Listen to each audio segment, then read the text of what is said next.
June 6th, 1944, 6:36 in the morning. Omaha Beach. A 19-year-old sergeant from Bedford, Virginia, takes his first step off the landing craft ramp. The water is chest deep, cold, grey. He is carrying 60 pounds of equipment. Around him, 30 men from his company are doing the same thing. Men he has known his entire life. Men he went to high school with. Men whose families live on the same streets as his own. He hears a sound, not a sound he recognizes, not the pop of rifle fire or the thump of artillery, something else entirely. Something that sounds like someone ripping a bedsheet in half. A continuous tearing noise that seems to come from everywhere at once.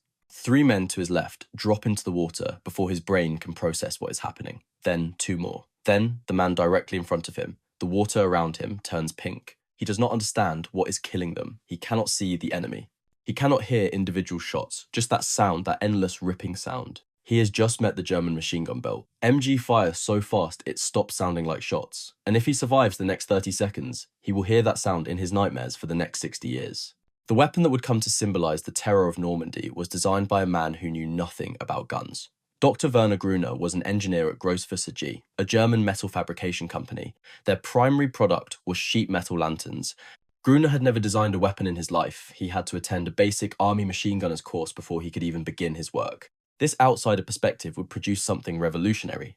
The German army already had the MG-34, a weapon that traditional ordnance officers considered a masterpiece. Every part was precision, machined from solid steel to fine tolerances. It was beautifully built. It was also expensive, time-consuming to manufacture, and temperamental in the field. Mud jammed it, dust fouled it, cold weather made it unreliable. Gruner took a different approach. Instead of precision machining, he used stamped and pressed carbon steel sheet metal just 2.5 millimeters thick. He assembled components with spot welding and riveting. Only the bolt and barrel required precision milling. Traditional weapons experts were horrified. The result looked crude, industrial, almost disposable. They were wrong to dismiss it. The numbers tell the story of why Gruner's approach was brilliant. The MG-34 required 150 man-hours to produce. The MG-42 required 75. The MG-34 consumed 49 kilograms of raw materials. The MG-42 used just 27.5. The older weapon cost 327 Reichsmarks. The new one cost 250. Germany could now produce 2 machine guns in the time and cost of 1. Between 1942 and 1945, German factories manufactured approximately 423,000 MG-42s. In 1944 alone, production reached 211,000 units.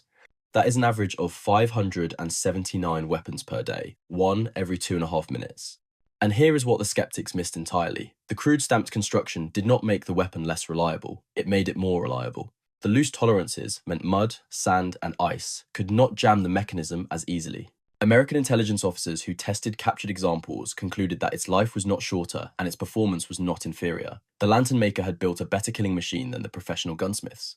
The MG-42's psychological power came from a single specification, its rate of fire. Most machine guns of the Second World War fired between 400 and 600 rounds per minute. The American M1919 Browning fired at around 500. The British Bren gun managed roughly the same. The Browning automatic rifle, carried by 1 man in each American squad, fired at 350. The MG-42 fired at 1,200 rounds per minute. Some variants reached 1,500, 20 to 25 bullets per second. At that speed, the human ear cannot distinguish individual shots. The brain does not hear bang, bang, bang. It hears a continuous sound. Soldiers described it as a buzzsaw, as ripping cloth, as tearing canvas. The Germans themselves called it the Knockensage, which translates to bone saw. Soviet soldiers on the Eastern Front knew it as the linoleum ripper. There was another terrifying element to this sound. The 7.9 2mm Mauser round travelled at approximately 760 meters per second, more than twice the speed of sound. Often, the first thing you heard was the crack of the round passing. Then the tearing roar caught up. By the time a soldier registered that distinctive ripping noise, the bullets that made it had already passed him, or struck him, or killed the men beside him. A wartime War Department film bulletin described it plainly. A high-speed machine gun which fires 1,100 rounds per minute and sounds like a super buzzsaw. Its firepower is so terrific that it has been known to cut men in two. The MG-42 was so psychologically effective that the United States War Department took an extraordinary step. They produced a training film specifically designed to combat the weapon's effect on soldiers' minds. The film featured a dramatized scene of a frightened replacement who cannot get over the fast burp of the German gun. The narrator attempted reassurance. Listen to that, fast. That thing sprays a lot of lead. You are scared because the German gun fires faster than anything you have run into before. The film concluded with a claim that would become infamous among veterans. Its bark is worse than its bite. Larry DeCuers, a former curator at the National World War II Museum and himself a veteran of the 101st Airborne Division, offered his own view of that claim. The War Department would have had a pretty tough time selling that line to veterans of the landing at Omaha Beach. The defenses at Omaha Beach represented one of the most concentrated machine gun barrages American soldiers would face in the entire war. The bluffs overlooking the beach contained 85 machine gun positions, 8 concrete bunkers housed 75mm artillery pieces, 35 pillboxes provided protected firing positions, 18 anti-tank guns covered the approaches. 6 mortar pits could drop explosives onto any section of sand.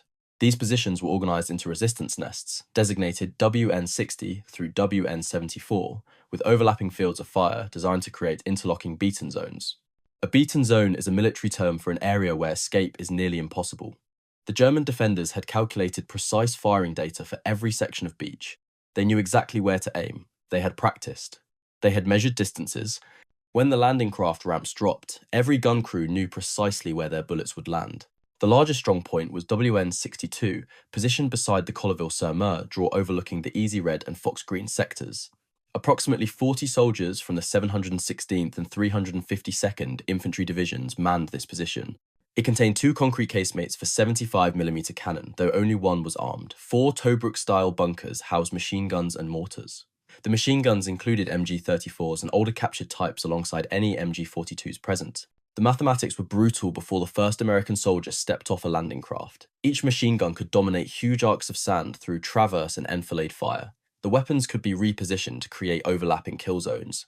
Ammunition supplies had been stockpiled. Spare barrels were ready for the inevitable overheating. The defenders had prepared for exactly this moment. And then the ramps dropped. Company A of the 116th Infantry Regiment, known as the Bedford Boys because so many came from Bedford, Virginia, landed at Dog Green Sector at 6:36 in the morning. Within minutes, the company was effectively destroyed as a fighting unit. Approximately 170 casualties, 91 killed, 64 wounded, several missing. By nightfall, only 18 soldiers from the company remained unwounded. 19 of the dead came from Bedford itself, a town of just 3,200 people. Company B landed nearby, 85% casualties in the first 15 minutes. Stephen Ambrose, who collected over 600 oral histories from D-Day veterans for his research, reached a stark conclusion. At Omaha Beach in the morning, it was as bad as combat has ever been. The volume of lead and steel coming down on the men of Omaha was certainly as much as Pickett's men faced at Gettysburg. Dr. Harold Baumgarten landed with the 116th Infantry at Dog Green Sector. He was 19 years old. Over the next 32 hours, he would be wounded 5 times. 1 shell fragment tore away part of his cheek. Only 2 or 3 men from his 30-man landing craft survived the morning. There was no way to anticipate the slaughter that awaited us on the Dog Green Sector, he later recalled. Baumgarten's account would eventually inspire the opening sequence of Saving Private Ryan. He spent decades bearing witness to what he experienced, speaking at schools and museums until his death in 2016 at the age of 91. Ray Lambert was a medic with the 1st Infantry Division. He landed in the first assault wave and spent hours pulling wounded men from the water while under constant fire. Decades later, he described the permanent psychological scar left by that morning. Where tourists and vacationers see pleasant waves, I see the faces of drowning men. Richard Blatnick, also of the 1st Infantry Division, returned to Omaha Beach at 93 years old. He spoke in riveting detail about the sounds of machine gun fire whizzing by his head. The deafening blast of mortar fire landing right next to him. The smoke that filled the sky, taking away the horizon. When he reached the sand where he had fought as a young man, he dropped to his knees, blessed the ground, and prayed for his fallen comrades. Another veteran, whose name was not recorded, described the aftermath with brutal clarity. As I painfully walked back to the beach, thousands of parts of bodies lined it.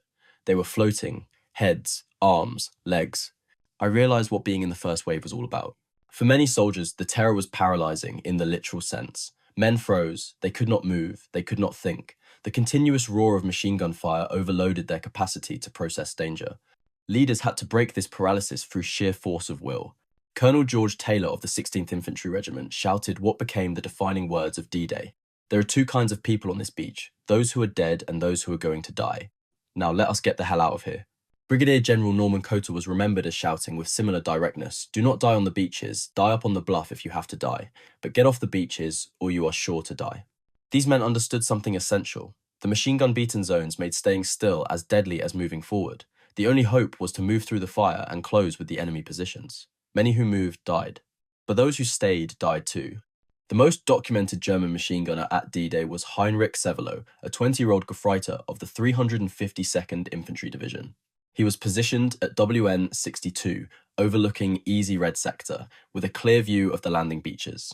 WN 62 was armed with multiple machine guns. MG-34s and even older captured types were common along Omaha. Sevelow insisted his was an MG-42. Whatever the exact model in his hands, the effect on the beach was the same. Interlocking belts of fire that turned open sand into a killing geometry. Sevelow claimed to have fired for 9 continuous hours on June 6th. He estimated expending approximately 13,500 machine gun rounds plus 400 rifle rounds. He later claimed to have killed between 1,000 and 2,000 American soldiers.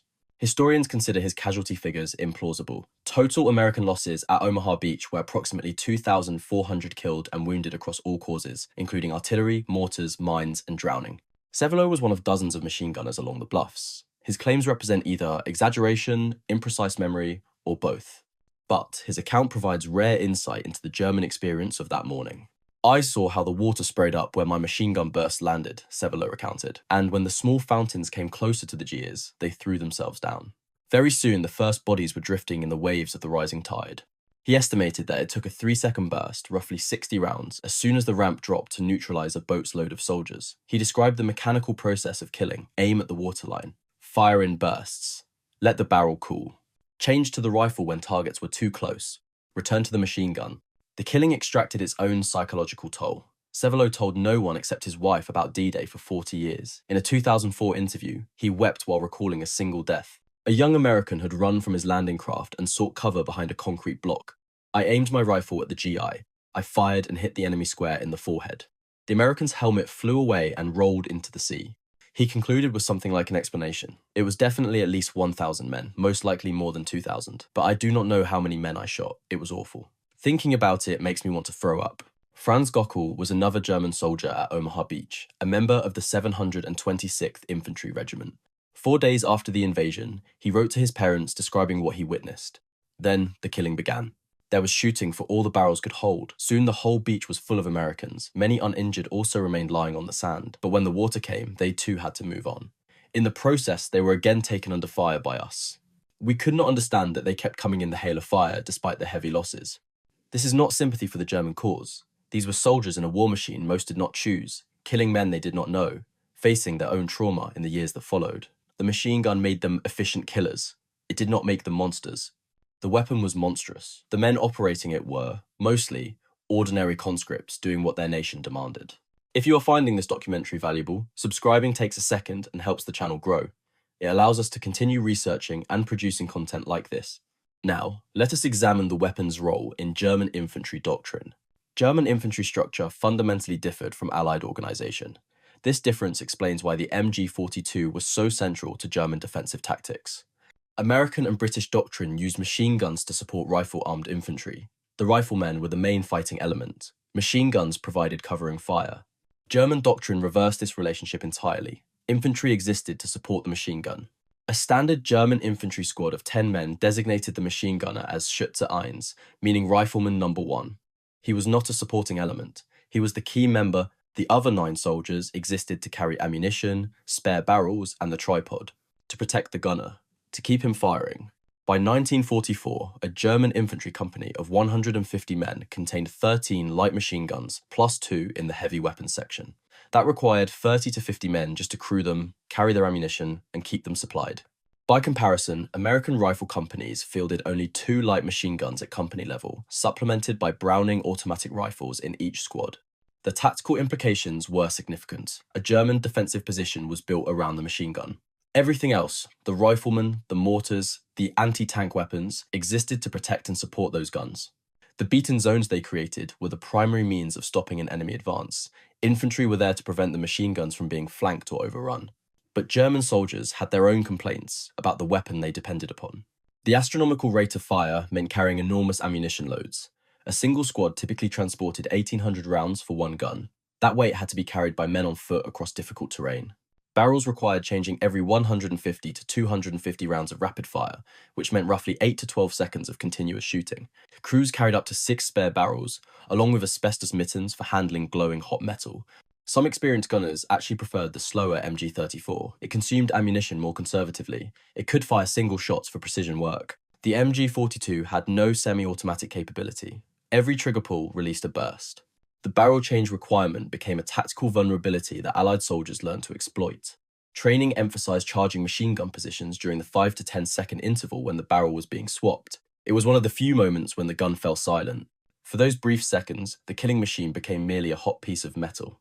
In 1998, Steven Spielberg released Saving Private Ryan. The opening sequence depicted the Omaha Beach landing with unprecedented graphic detail. What happened next demonstrated that the psychological wounds of D-Day had never closed. 54 years after the invasion, the Department of Veterans Affairs established a toll-free hotline for World War II, veterans overwhelmed by the film. Within days of the release, calls began flooding in. Over 100 veterans contacted the hotline in the first 2 weeks. That was more calls from World War II veterans than the VA had received in years. Veterans walked out of theatres unable to continue watching. Some collapsed in lobbies, others sat in their cars afterward, unable to drive home.